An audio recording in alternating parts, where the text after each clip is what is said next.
University మంచి భవిష్యత్తు కోసం తెలుగు విద్యార్థులు ఇష్టపడే యూనివర్సిటీ. కాల్ 9059052378 9059052379.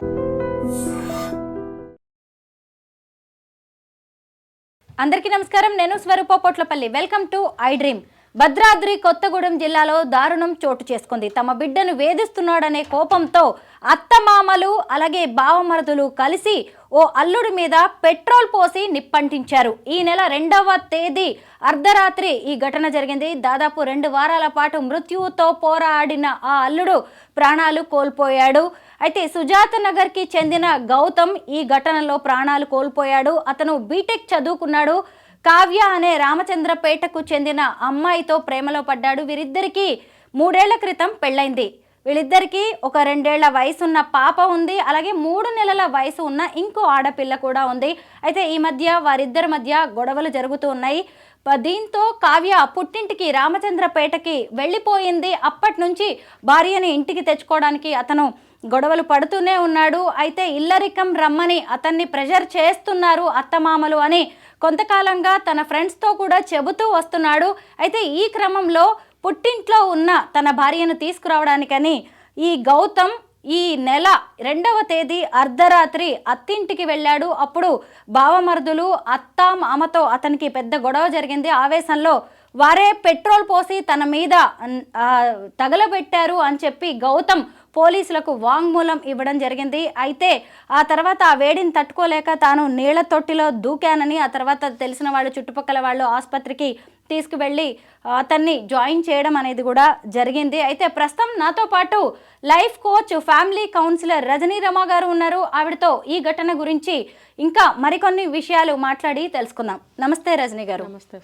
చూసారు కదా ఎంత బాధగా అనిపిస్తుందో. చిన్న వయసు వాళ్ళు ప్రేమించి పెళ్లి చేసుకున్నారు. మధ్యలో అత్తింటి వాళ్ళు దూరేసరికి అల్లుడి ప్రాణాలు పోయేదాకా వ్యవహారం వచ్చింది. అసలు పెద్దవాళ్ళు న్యాయం చెప్పాల్సింది పోయి, సర్ది చెప్పాల్సింది పోయి ఇలా చచ్చే వరకు తీసుకురావడం వ్యవహారాలని కరెక్టేనా? కరెక్ట్ అని ఎలా చెప్తాం? ఇది అతి జాగ్రత్త. ఇప్పుడు ప్రేమించి పెళ్లి చేసుకున్న వాళ్ళు కూడా సరిగ్గా కాపరాలు చేసుకోవట్లేదు, విడిపోతున్నారు, డివోర్స్లు అవుతున్నాయి. కాబట్టి మనం కొంచెం జాగ్రత్త పడదాం, ఆ అబ్బాయిని ఇల్లరకం పిలుచుకుందాము అని అనుకుని ఉండొచ్చు. అనుకుని వాగ్వివాదాలు ఎన్నో జరుగుతూ ఉంటాయి వాళ్ళ మధ్యన. ఇప్పుడు మీరు చెప్పారు కదా గొడవలు జరుగుతున్నాయి. ఈ గొడవలు స్టార్ట్ అయితే గొడవ అని 3 అక్షరాలతో సరిపోదండి. ఆ గొడవ అని 3 అక్షరాల లోపల ఎంతో యుద్ధం ఉంటుంది. ప్రతి చిన్నదానికి ఆర్గ్యుమెంట్స్, డిస్కషన్స్, ఒకళ్ళే మాటకి ఒకళ్ళు పొంతన కుదరదు, అడ్జస్ట్మెంట్ ఉండదు. 1 అంటే 4, 4 అంటే 20 అలా పెరిగిపోతూ ఉంటుంది. ఇది తల్లిదండ్రులకి ఇండైరెక్ట్గా వాళ్ళకి టెన్షన్, టార్చరే. కాబట్టి ఆ అబ్బాయిని ఏదో విధంగా దారికి తీసుకొద్దాము అనే క్రమంలో కూడా తప్పులు, నేరాలు జరుగుతూనే ఉంటాయి.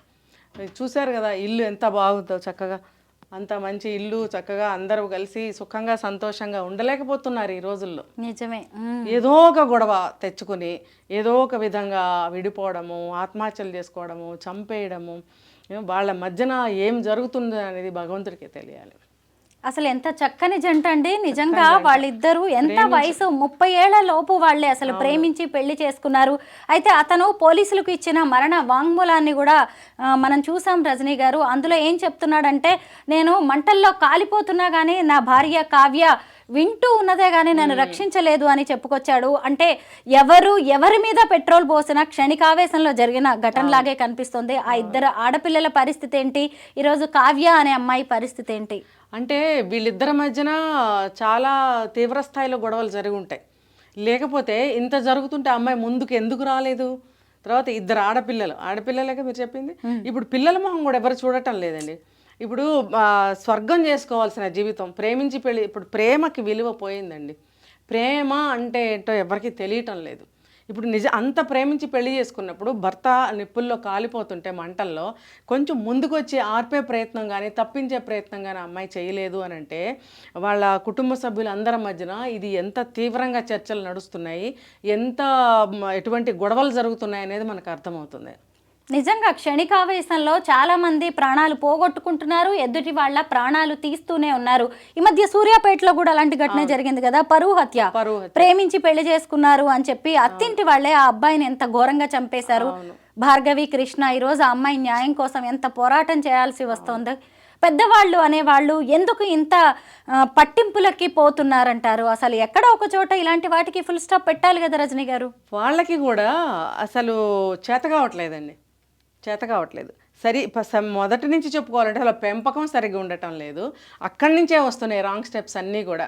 ఎప్పుడైతే మనం పిల్లల్ని సరిగ్గా పెంచుతామో అప్పుడు ఎవ్రీ స్టెప్ దానికి అనుగుణంగానే పడుతుంది.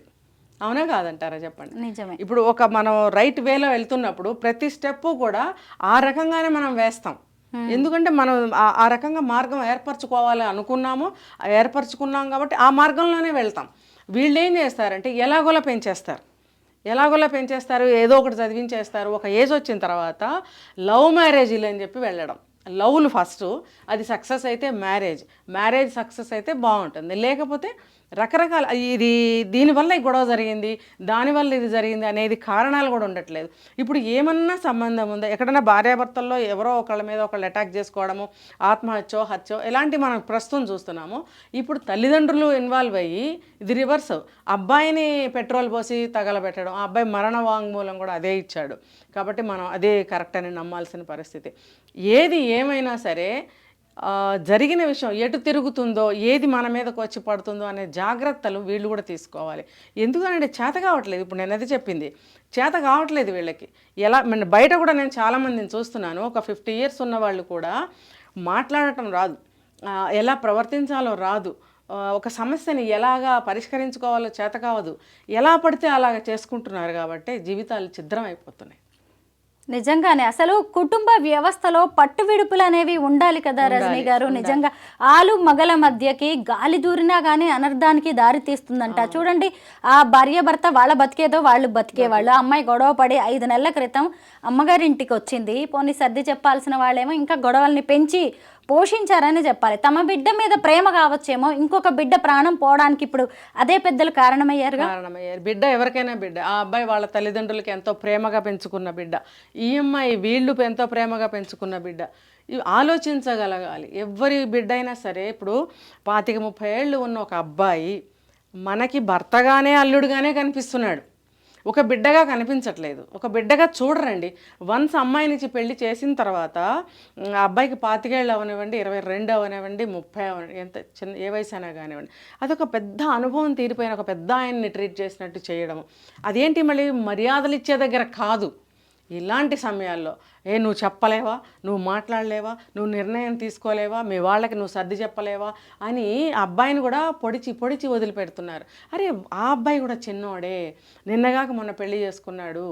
మన అమ్మాయికి ఎంత వయసు ఉందో ఆ అబ్బాయికి అంతే వయసు ఉంది. పోనీ 1 సంవత్సరం, 2 సంవత్సరాలు, 3 సంవత్సరాలు తేడా ఉన్నా కూడా దాదాపు అదే ఏజ్ గ్రూప్ వాళ్ళకి మన అమ్మాయికి ఎంత తెలివితేటలో అనుభవం జ్ఞానం ఉన్నాయో ఆ అబ్బాయికి కూడా అంతే ఉంది అని తెలుసుకోలేకపోతున్నారు. మొగుడే, భర్తే, అల్లుడే, మొత్తం బరువు వేసేసి నువ్వు నిర్ణయం తీసుకో అంటే ఆ పిల్లాడికి కూడా అర్థం కాదండి. అయ్యా బాబు అని చెప్పి కూర్చోబెట్టి అన్నీ అర్థమయ్యేటట్టుగా చెప్పి ఇలా ఉంటే బాగుంటుంది, అలా ఉంటే బాగుంటుంది అని చెప్పుకోవాలి. నిజం చెప్పాలంటే నిజంగా ఒకవేళ ఇల్లరకం తెచ్చుకోవాలని అనుకుంటే పెద్దలతో కూర్చొని మాట్లాడుకుని ఒప్పందాలు అనేవి చేసుకోవాలి. ఆ అబ్బాయికి కూడా ఇష్టం ఉండాలి కదా. ఇల్లరకం వెళ్ళడానికి 100కి 95% పైనే ఒప్పుకోరండి ఎవరు కూడా.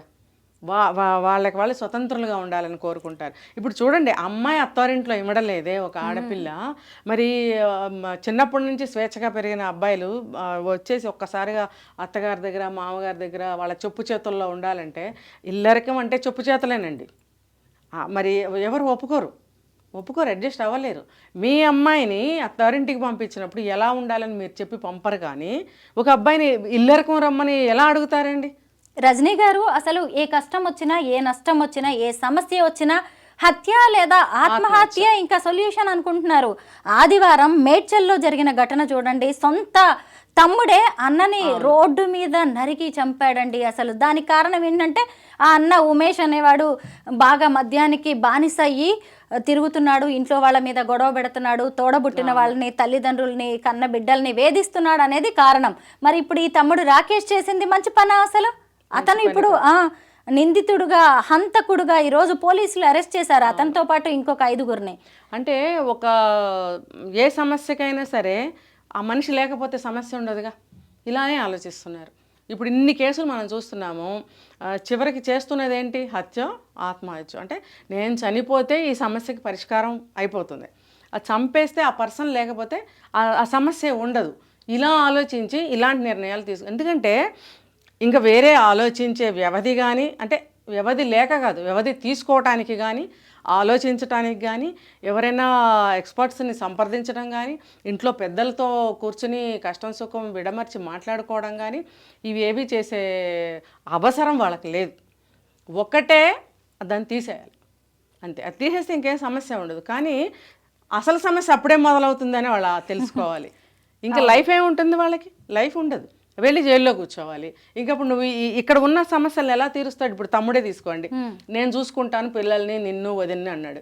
నువ్వు వెళ్ళి జైల్లో కూర్చుంటే నువ్వెలా చూస్తావు? అవును. అంటే నీకు ఒక 10 years 20 years నీకు జైలు శిక్ష వేస్తే అప్పుడు వచ్చి నువ్వు చూడడానికి అప్పటి వరకు వీళ్ళు ఖాళీగా ఇలా కూర్చుంటారా? అతను వచ్చి మా సమస్య పరిష్కరిస్తాడు అని జరగదు. ఈ లోపల వాళ్ళు ఏదో ఒకటి వెతుక్కుంటారు, ఏదో పనులు చేసుకుంటారు. దైనందిన కార్యక్రమాలు అనేవి జరగాల్సిందే. మరి ఇప్పుడు ఇతను చూసుకునేది ఏముంది ఇంకా అక్కడ? అవును. ఏ కష్టం వచ్చినా, ఏ ఇబ్బంది వచ్చినా, ముఖ్యంగా నేరాలకు మాత్రం పాల్పడకండి. ఎదుటి వాళ్ళ ప్రాణాలు అస్సలు తీయకండి. ఎందుకంటే మన చుట్టూ సమాజం ఉంది, కోర్టులు, న్యాయస్థానాలు, చట్టాలు చాలా ఉన్నాయి. ఆ విషయం మాత్రం గుర్తుపెట్టుకోండి. థ్యాంక్ యూ రజనీ గారు.